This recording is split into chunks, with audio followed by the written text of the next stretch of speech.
Bienvenidos amigos a esta reflexión del día de hoy. Un saludo fraterno y cordial a todos los que nos ven a esta hora. Dios les bendiga.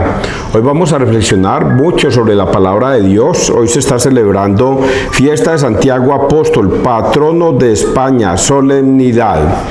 Bueno, es una fiesta que se hace en España, parece ser, y que de igual manera nosotros hoy la vamos a proclamar sencillamente como la palabra de Dios. Ponga mucha atención a estas historias tan bonitas que la Biblia nos cuenta y pongámoslas en práctica para nuestra vida, para nuestra salvación. La palabra de Dios es para todo el mundo, eso lo tenemos claro, porque la luz vino al mundo, pero desafortunadamente no todo el mundo escucha la palabra de Dios, porque el hombre prefirió la oscuridad. Así es que la palabra de Dios, aunque pareciera para todo el mundo, no todo el mundo quiere escucharla. Y cuando le hablo a escucharla, el que quiera oír que oiga, significa el que quiera entenderla y obedecerla, que oiga. Porque es que uno puede escuchar por aquí y salirle por acá, pero si esa palabra de Dios cae en tierra fértil, hará y fecundará la tierra y hará y dará sus frutos. Eso es lo que el Señor nos pide en el día de hoy, que escuchando la palabra de Dios, como la lluvia cae sobre la tierra y no regresa arriba hasta que no haya cumplido su fin, así es la palabra de Dios, no caerá sobre una persona sin que cumpla su fin. Esperamos que en usted se cumpla, que la palabra de Dios no llegue a usted y que usted no la escuche. Persinémonos, muchachos, en el nombre del Padre, del Hijo, del Espíritu Santo, amén. Hechos de los Apóstoles 4:33, es un resumen bastante largo. El rey Herodes hizo pasar a cuchillo a Santiago. En aquellos días los apóstoles daban testimonio de la resurrección del Señor Jesús con mucho valor y hacían muchos signos y prodigios en medio del pueblo. Los condujeron a presencia del Sanedrín y el sumo sacerdote los interrogó. ¿No os habíamos prohibido formalmente enseñar en nombre de ese? En cambio, habéis llenado Jerusalén con vuestras enseñanzas y queréis hacernos responsables de la sangre de ese hombre. Pedro y los apóstoles replicaron: hay que obedecer a Dios antes que a los hombres. El Dios de nuestros padres resucitó a Jesús, a quien vosotros matasteis, colgándolo de un madero. La diestra de Dios lo exaltó, haciéndolo jefe y salvador para otorgarle a Israel la conversión con el perdón de los pecados. Testigo de esto somos nosotros y el Espíritu Santo que Dios da a los que le obedecen. Esta respuesta los exasperó y decidieron acabar con ellos. Más tarde el rey Herodes hizo pasar a cuchillo a Santiago, hermano de Juan. Palabra de Dios, te alabamos a ti, Señor Jesús. Esto es lo que yo les dije ahora. Esto fue con lo que yo empecé. Somos nosotros y el Espíritu Santo que Dios da a los que le obedecen. Con el perdón de los pecados. Testigo de esto somos nosotros y el Espíritu Santo que Dios da a los que le obedecen. Hoy le decía yo a un caballero en Toro: mijo, una cosa es que usted diga yo creo en Dios, pero quiero decirle, aquí se le arrimaría a usted un borrachito y el borrachito también le diría que él cree en Dios. Se le arrimaría a usted aquí un drogadicto y él también le escupiría en la cara diciéndole yo también creo en Dios. Y se le arrimaría a una prostituta y también ella le diría yo creo en Dios. Y se le arrimaría a usted un pastor de una iglesia separada y le diría yo creo en Dios. Y usted también cree en Dios. Pero ¿usted cree que ese es el Dios que está escrito en la Biblia? No. Ese no es el Dios que está escrito en la Biblia.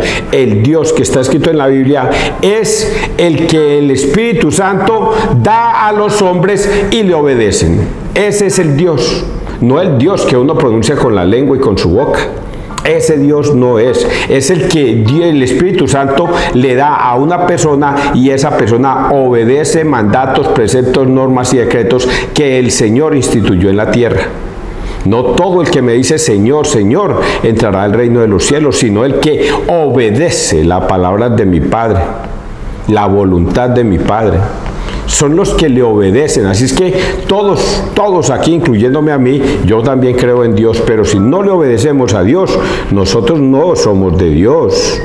Más bien el maligno nos obliga a decir, crea en Dios, pero no le obedezca. Y si no le obedece, no es de Dios. Es lo primero que dice acá. Y por eso es que Pablo, San Pedro, le dice a estos hombres del Sanedrín, ustedes nos prohibieron hablar de Dios, sí, pero debemos obedecer primero a Dios antes que a los hombres. Y ustedes mataron al dueño de la vida, lo crucificaron. Y ahorita quieren lavarse las manos haciendo creer al pueblo de que ustedes no son asesinos. A veces me pregunto, ¿qué pasaría con esos sumos sacerdotes de esa época? Los que condenaron a Jesús. ¿Dónde estarán? La respuesta salta a la vista. Si no se arrepintieron de ese pecado de haber entregado al Hijo de Dios a la cruz, están en el infierno. Si no se arrepintieron, están esperando el juicio final seguramente para el infierno, porque no quisieron, la luz vino al mundo y ellos prefirieron la oscuridad. Vamos a leer el Salmo. Salmo 66 es un resumen. Oh Dios, que te alaben los pueblos, que todos los pueblos te alaben. El Señor tenga piedad y nos bendiga, ilumine su rostro sobre nosotros. Conozca la tierra tus caminos, todos los pueblos tu salvación. Que canten de alegría las naciones, porque riges el mundo con justicia, riges los pueblos con rectitud, y gobiernas las naciones de la tierra. La tierra ha dado su fruto, nos bendice el Señor nuestro Dios. Que Dios nos bendiga, que le teman hasta los confines del orbe. Palabra de Dios. Que Dios nos bendiga, que le teman hasta los confines del orbe. Una frase muy importante, que desafortunadamente yo tengo que decirlo así como un desafortunio, pero tengo que ser respetuoso de la Iglesia Católica. La Iglesia Católica hoy día ya no enseña el temor de Dios.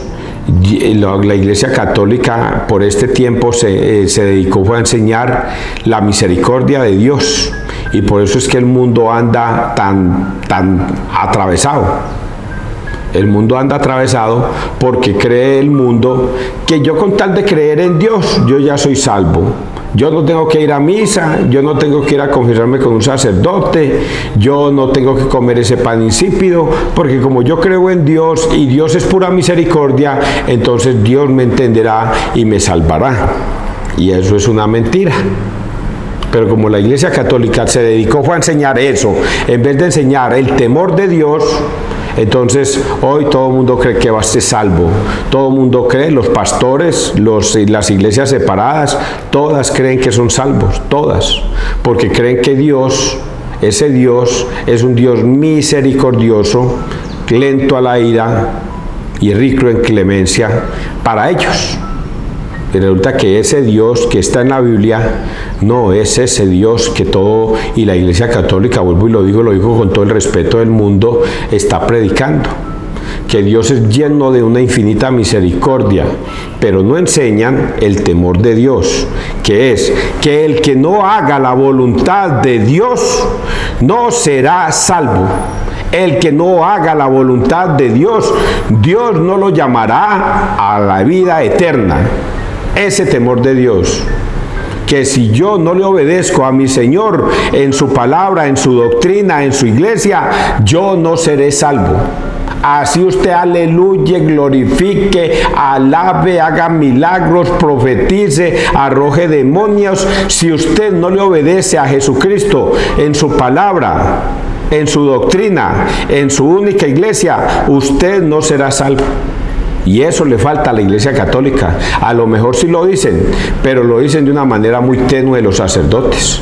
Y hoy día lo que más nos hace falta es enseñar el temor de Dios a nuestros niños. El temor de Dios es que si no le obedecemos a Dios, no tendremos vida eterna. Si creemos que solamente basta con decir yo creo en mi Señor Jesús, gloria a Dios, aleluya, y ya soy salvo, está equivocado, porque debemos obedecerle. Vamos con el tercer texto. Muchas cosas más podíamos decir. Vamos a leer esta carta de los Corintios, 2 de Corintios 4, del 7 al 15. Llevamos en el cuerpo la muerte de Jesús.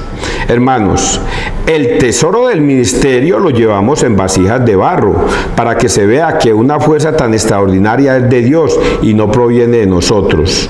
Nos aprietan por todos lados, pero no nos aplastan. Estamos apurados, pero no desesperados. Acosados, pero no abandonados. Nos derriban, pero no nos rematan. En toda ocasión y por todas partes llevamos en el cuerpo la muerte de Jesús, para que también la vida de Jesús se manifieste en nuestro cuerpo. Mientras vivimos continuamente nos están entregando a la muerte por causa de Jesús, para que también la vida de Jesús se manifieste en nuestra carne mortal. Así, la muerte está actuando en nosotros y la vida en vosotros, teniendo el mismo espíritu de fe, según lo que está escrito: creí, por eso hablé. También nosotros creemos y por eso hablamos, sabiendo que quien resucitó al Señor Jesús, también con Jesús nos resucitará y nos hará estar con vosotros. Todo es para vuestro bien. Cuantos más reciban la gracia, mayor será el agradecimiento para gloria de Dios. Palabra de Dios, te alabamos a ti, Señor Jesús.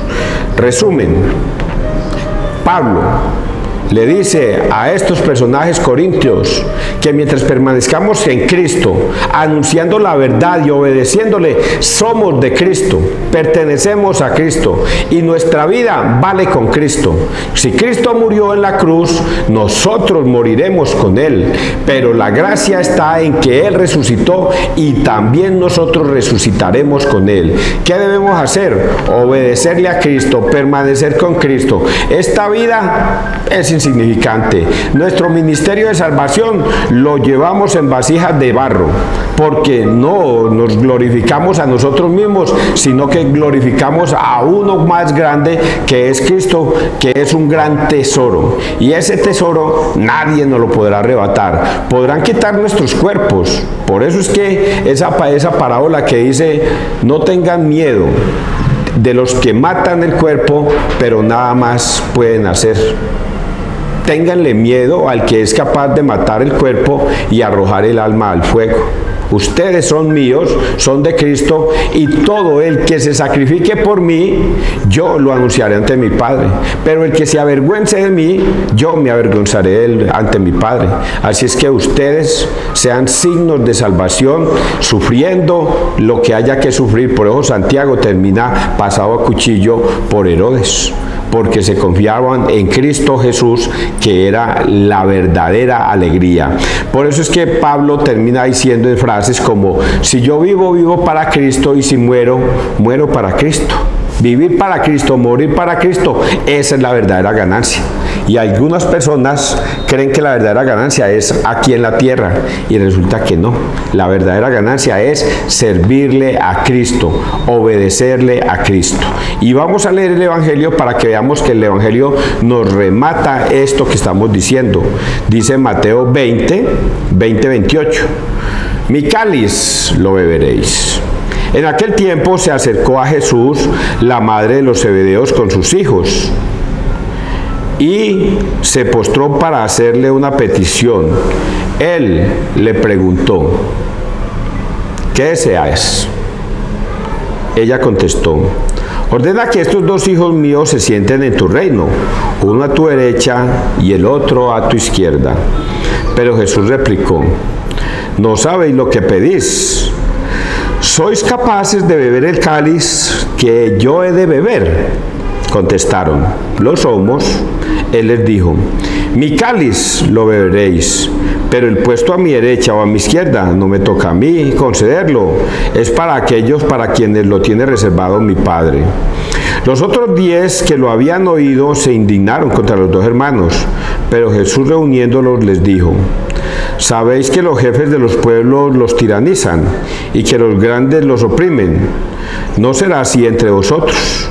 El que quiera ser grande entre vosotros, que sea vuestro servidor. Y el que quiera ser primero entre vosotros, que sea vuestro esclavo.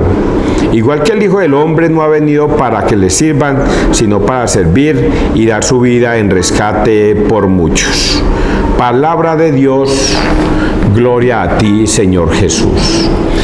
Este evangelio es el culmen de todo lo que hemos venido diciendo, Hechos de los Apóstoles y todo esto. Esta es la enseñanza máxima de Jesucristo, la enseñanza máxima, maximita, lo maximote, lo maximón, es esto. ¿Y por qué es lo máximo? Pues porque Jesucristo nos hace dividirnos en dos posiciones. O somos de este mundo y del poder de este mundo, o somos de Dios y del poder de Dios. Tú escoges y pone a la madre de los hijos de Zebedeo. Vamos a poner un contexto allí breve. ¿Por qué se dio este caso? Seguramente dijo Jesús, y si leyéramos antes seguramente vamos a encontrar, se acerca el momento en que el Hijo de Dios será coronado en gloria y majestad. Pongamos ese contexto. No sé qué habrá dicho antes para que la madre de los Zebedeos tomara esa decisión. Seguramente Jesús dijo algo así como que él ya iba a ocupar el reinado, el reino de Dios. Entonces la madre de los Zebedeos se imaginaban, como todos sus discípulos, que el Mesías era el que iba a venir a liberarlos del yugo de Roma, y entonces que iba a gobernar un reinado lleno de gloria y de júbilo aquí en la tierra. Y entonces por eso es que esta madre se adelanta a pedir el favor a Jesús. Oiga, ¿qué madre no haría esto? ¿O qué padre no haría esto por sus hijos? Ir donde el que tiene el poder, alcalde, gobernador, presidente, y rogar por los hijos. Pues bien, esta madre de Zebedeo sencillamente con una inteligencia humana hace eso. Va donde el rey de reyes, que cree que va a ocupar un trono aquí en la tierra, y le dice: Jesús, quiero que me hagas un favor. Dime, coloca a mis hijos en tu reino, uno a la derecha y otro a la izquierda. Piensa que es aquí en la tierra. Y Jesús le responde: mujer, no sabes lo que pides. Mi reino, si usted supiera lo que pides, mi reino es un reino donde me van a porrear, me van a castigar, me van a flagelar, me van a crucificar y voy a morir en la cruz. Ese reino, ustedes serán capaces de tomar ese cáliz, eso que me van a hacer. Y ellos ingenuamente dicen, se imaginaban que era para ir a celebrar con vino allá en el reinado de Jesús. Y nosotros sí somos capaces de tomarnos ese cáliz, y no se refería al cáliz de vino, sino a esa golpiza que le iban a dar a Jesús. Y por eso es que Jesús les dice: bueno, pues por su boca muere el pez, como ustedes lo dijeron, eso les va a pasar. Ustedes sí van a beber ese cáliz, el cáliz de la golpiza y todas esas cosas, lo van a vivir y los van a flagelar y los van a matar y todas esas cosas por causa mía. Esos muchachos no sabían, pero el darle el puesto del reino de Dios, eso no me corresponde a mí, eso le corresponde a mi Padre en los cielos. ¿Quién se siente a la derecha o quién se siente a la izquierda? Eso no me corresponde a mí, es al Padre, Él verá a quién coloca allá. Pero a ustedes les voy a explicar, porque luego se vinieron los otros 10 a increpar a la mamá de los Zebedeos. Oigan, a estos tan ambiciosos, ¿cómo así que fueron donde el alcalde a que les diera los 2 mejores puestos? Secretario de gobierno y secretario de planeación o algo así. Estos tan avivatos. Y entonces Jesús, conociendo el corazón de todos ellos, les dijo lo que nosotros debemos, católicos, saber. Estamos en tiempos de elecciones. Estamos en tiempos de elecciones y algunos aspiran a la alcaldía. Y Jesús les dice: ustedes no. Ustedes no van a aspirar a puestos terrenales, ustedes no van a aspirar a puestos de ejecutivos o principados o de gobierno, ustedes no. No, papito, ustedes van a ir a predicar la palabra de Dios humildemente. No llevarán 2 talegas, no llevarán 2 túnicas, no llevarán 2 pares de calzado, solo uno, y van a ir humildemente, no van a llevar ni oro, ni calderilla, nada, ni plata, ni cobre, nada. Se van a ir humildemente a predicar la palabra de Dios. Entren a una casa y lo que les den, coman de lo que les den, porque el obrero merece su paga, pero ustedes no. Mire que los que están allá en el gobierno, el alcalde, los tiranizan a ustedes. Usted va y les pide un favor y se les ocultan. No le hacen el favor, y si le hacen el favor le hacen cualquier grosería o cualquier bobada. Ustedes no van a ser así. Ustedes van a ir humildemente a predicar la palabra de Dios humildemente. No se van a poner en esas cosas. Voy a leerlo para que usted vea. Él les dijo: mi cáliz lo beberéis, pero el puesto a mi derecha o a mi izquierda no me toca a mí. Los otros 10 que lo habían oído se indignaron. Y entonces Jesús, reuniéndolos a todos 12, les dijo: sabéis que los jefes de los pueblos los tiranizan y que los grandes los oprimen. Así no será así entre vosotros. El que quiera ser grande entre vosotros, que sea vuestro servidor, y el que quiera ser primero entre vosotros, que sea vuestro esclavo. Así es como nosotros, los hombres de bien, católicos, debemos obrar en la vida. Que se maten allá por la alcaldía, que se maten por esos puestos, pero nosotros con dignidad no vamos a perder la fe en Dios. Vamos a actuar en el nombre de Dios. Si nos toca ir a votar por uno de esos personajes, vamos y votamos por cualquiera de ellos, el menos malo. Ni siquiera el menos bueno, sino el menos malo, porque hay un problema muy grande de todo el que sube al poder. Cuando sube al poder, qué cosa tan especial, la mayoría se embrutecen, tanta sobadera, tanto ladrillo, tanta cosa, hace que ellos se sientan prepotentes y consideren que ellos son lo maximito de la sociedad. Y resulta de que así ustedes no van a actuar. Ustedes van a actuar en la vida es con humildad, humildad. Y les voy a poner el ejemplo. Mírenme a mí, soy el Hijo de Dios, pero yo no he venido a engrandecerme entre ustedes, sabiendo que soy el Rey de Reyes, sino que yo he venido a servirles a ustedes. Tómenme a mí de ejemplo. Miren que como manso cordero voy al sacrificio. Ustedes también van a actuar de la misma manera. Quien me siga vivirá en la eternidad. Quien no me quiera seguir, yo lo negaré ante mi Padre. Y entonces Jesucristo dice: vivan para Cristo, vivan para mí y mueran para mí, y yo de recompensa les daré la vida eterna.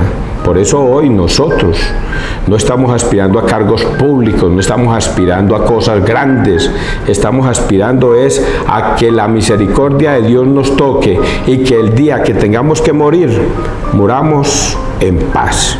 Ese es el mensaje del día de hoy, la humildad sobre todo. Que Dios te bendiga, que Dios nos bendiga donde quiera que todos estemos.